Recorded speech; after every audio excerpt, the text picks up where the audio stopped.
I was still recovering from a difficult childbirth. My tiny premature twins struggling to survive in the NICU, when my husband's divorce lawyer showed up in my hospital room. It was just 3 days after I had given birth, and I was still hooked up to a breast pump, trying to express milk for my babies. That's when he handed me a manila envelope and informed me. I had only 30 days to respond. I was shocked and overwhelmed, feeling like my whole world was crashing down around me. My husband Derek was choosing this moment, when I was most vulnerable, to serve me with divorce papers and try to take everything I owned. It was a devastating blow, and I felt like my life was spinning out of control. I'm Jessica Hartman, 34 years old. Until 6 months ago, I called Austin, Texas home, specifically a modest 2-bedroom house on the east side. You know, the kind of neighborhood where backyard chickens are a thing and tamales are always for sale on the corner. I tied the knot with Derek Hartman when I was 27. He worked as a software engineer at a downtown tech startup, raking in around $95,000 a year. Good money, stable. Derek was the type of guy who liked to plan ahead, whether that meant meal prepping on Sundays or keeping track of our grocery budget with a spreadsheet. My husband and I had been married for 2 years when we decided to start a family. But getting pregnant wasn't easy. It took us 4 long years, 3 expensive rounds of IVF that cost $18,000 each, and countless tears. I was overjoyed when I finally got pregnant with twins. And at first, my husband Derek seemed happy too. He even painted the nursery, built 2 cribs, and shared our ultrasound photos on Facebook with captions like, "Double blessed." However, things took a turn around the 7th month of my pregnancy. Derek started working late, stopped asking how I was feeling, and just seemed really distant. When my doctor put me on bed rest at 32 weeks because of preeclampsia, Derek moved into the guest room, saying that my medical equipment was keeping him awake. I felt so alone and scared. Then, at 34 weeks, I went into early labor and had to have an emergency C-section. Our tiny twins, Olivia and Emma, were born weighing only 3 pounds each, and they had to spend 17 days in the NICU. It was a really tough time, and I was disappointed that Derek only visited them twice. It felt like he was barely there for us when we needed him most. As I sat in the hospital room, holding my daughter Emma's tiny hand through the incubator on the 18th day, a suited man walked in and introduced himself as Marcus Webb, a lawyer representing Derek Hartman in our divorce proceedings. He handed me the divorce papers and quickly left. I read through them, my hands shaking with emotion. Derek was asking for the house, half of my retirement account, and $2,000 a month in spousal support, claiming I'd been unemployed for 7 months, and he was the sole breadwinner. This last demand actually made me laugh out loud, which the nurse mistook for a breakdown. But I was just thinking about how wrong Derek was. I met Derek at a barbecue in 2017, where he was carefully grilling burgers, using a thermometer to get the perfect temperature. At the time, I was working as a legal secretary at a medium-sized firm, earning a steady $42,000 a year. It wasn't a lot, but it was reliable. Derek liked my practical side. The fact that I didn't waste money on unnecessary things, that I brought my lunch to work and drove an old Honda Civic. What he didn't know, though, was that I had a secret. I'd been running my own small business since I was 25, designing custom wedding invitations. It started as a hobby, with me posting my designs on Etsy, but by the time I met Derek, it had grown into a decent little enterprise, bringing in around $30,000 a year in profit. Not enough to change my life, but it was mine, and that's what mattered. Derek never knew about this side of me, because I never told him. It was my own little secret, something that made me feel independent and proud. When Derek and I tied the knot, I held on to my business. He had a vague idea that I did some kind of design work online, but he never really asked me about it. He didn't ask how much money I was making either. I think he just assumed it was a small side hustle, something that brought in a little extra pocket change. But the truth was, I was pouring my heart and soul into it. I was reinvesting every penny I earned, using it to buy better design software, hire a part-time assistant, and build up my client list. I was working with event planners in Dallas, Houston, and Nashville, and by 2022, my business was bringing in a whopping $85,000 in revenue every year. After expenses, I was clearing around $55,000 in profit. I had set up an LLC back in 2018, before we got married, and I kept all my business finances completely separate from our joint accounts. I had a separate bank account, a separate credit card. Everything was totally separate. And that was important, because Texas is a community property state, which means that anything you acquire during your marriage is split 50-50 if you get divorced. But if you owned something before you got married, or if you kept it completely separate during your marriage, it's yours to keep. My LLC was formed before we got married, so it was mine, and every dollar I earned from it went straight into that business account. I never mixed it with our joint checking account, and I never used it to pay household bills. As far as Derek knew, I just did some invitation stuff on the side. He had no idea about the LLC or how much money I was really making. The cost of IVF was staggering, a total of $54,000 for 3 rounds.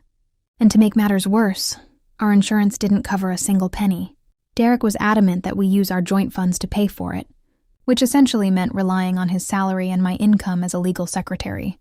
He set up a payment plan, and we had to make some significant sacrifices. No more vacations, no dining out, and a general reduction in our overall spending.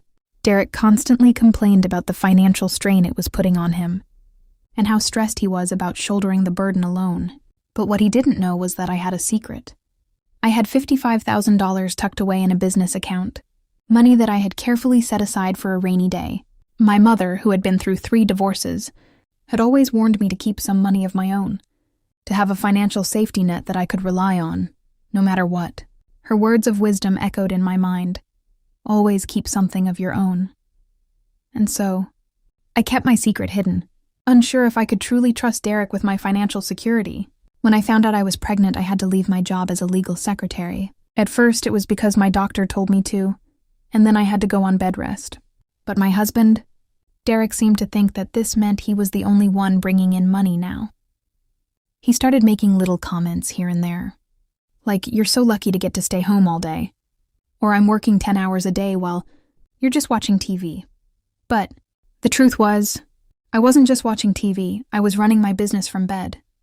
I was responding to emails from clients, approving designs that my assistant had created, and making sure everything kept moving forward. Just because I was pregnant didn't mean my business stopped. And actually, things were getting busier. It was wedding season, which is our peak time, from May to October. We were getting a lot of orders for invitations, and I was on track to make $100,000 that year. Derek just didn't seem to get it. My business was still going strong, even if I wasn't physically in an office. The twins arrived sooner than expected, and our stay in the NICU ended up costing a whopping $83,000. Luckily, our insurance covered most of it, but we were still left with a significant out-of-pocket expense of $12,000. My husband, Derek, was frantic, claiming we couldn't afford it and that this was a financial disaster waiting to happen. But as I looked at him, I realized that his stress wasn't really about the money. He was looking for a way out. And then, just 3 days after the twins were born, he filed for divorce. The papers listed all of our assets, including our house, which was worth around $280,000, but still had a mortgage balance of $190,000. My retirement account from my job as a legal secretary was also listed, with a value of around $38,000. Derek's 401k was worth about $75,000, and our joint savings account had around $4,200 in it. But what caught my attention was what wasn't listed: my business, my LLC, and my separate account, which had a substantial $78,000 sitting in it. It was as if he had intentionally left it out, and that's when I knew I had to take action to protect my assets. I was sitting in the NICU parking lot when I got served with the divorce papers, so I immediately called my best friend Angela for advice. She works as a paralegal at a family law firm, so I knew she'd be able to guide me through this tough time. Instead of offering me sympathy, Angela told me to get a lawyer right away. I took her advice and hired Rebecca Stanton, who charged $350 an hour, a steep price, but one that I soon realized was well worth it. For our first meeting, I went to Rebecca's office while my mom watched the twins. I brought all the necessary documents, including the divorce petition, our bank statements, and the formation documents for my business, LLC. Rebecca spent about 20 minutes reviewing everything in silence, then looked up at me with a smile, but not a sympathetic one. It was more like a predator sensing its prey, and in that moment, I knew I was in good hands. She wondered if he really knew what he was getting himself into with the business. "No," I said, "and it's separate property, formed 2 years before marriage. Never commingled funds, completely separate account." Rebecca sat back in her chair and looked at Jessica. "Your husband wants the court to give him money because he thinks you don't have a job and can't take care of yourself. He's saying he doesn't have enough money, But what happens when we tell the court that you've actually been making $55,000 a year the whole time? That changes everything. The court will see that you're not struggling like your husband says you are. We need to show them the truth about your financial situation. This could affect how the court decides on the spousal support. Are you ready for that? Derek's whole argument was based on the fact that he was the only one bringing in money, and that I relied on him financially. He thought he should get spousal support, and the house because I couldn't contribute anything. But if the court found out about my business income, his entire case would fall apart. The clever thing is that my business income wasn't considered part of our marital property. The LLC was all mine, so the court couldn't take it away. However, the court could definitely use that information to deny Derek's request for support and to divide our assets in a way that wasn't in his favor. Rebecca submitted our response 2 weeks later, and in it, we revealed my business details. This included my separate property and the account balance of $78,000. We also attached 3 years' worth of tax returns for the LLC, which showed consistent profits, as well as the formation documents that proved the business existed before the marriage. Then Rebecca took a significant step by filing a counter-petition. I had requested primary custody of the twins, and I was also asking Derek to pay child support based on his income of $95,000. Additionally, I wanted him to cover 60% of the childcare costs, considering I would be returning to work full-time to run my business. Derek's lawyer received our response on a Friday afternoon, and by Monday morning, Marcus Webb had already contacted Rebecca to discuss a potential settlement. This sudden interest in settling suggested that our response had made a strong impact, and Derek's team was now eager to negotiate. The meeting for mediation was set to take place 3 weeks later. On the day of the meeting, Derek arrived dressed in a suit, exuding an air of confidence. It was likely that he had been boasting to others about how he was going to emerge victorious from this situation, claiming that I had no assets and had been idle at home for 7 months while he was working. We gathered in a conference room at Rebecca's office, with Derek and Marcus seated on one side of the table and myself and Rebecca on the other. A mediator, a retired judge by the name of Patricia Flores, presided over the meeting from the head of the table. The discussion began with Marcus presenting their proposal. According to the terms, Derek would retain ownership of the house, while I would keep my retirement account. We would split his 401k equally, with each party receiving 50%. Additionally, Derek would be responsible for paying $500 per month in child support, with no spousal support to be provided to either party.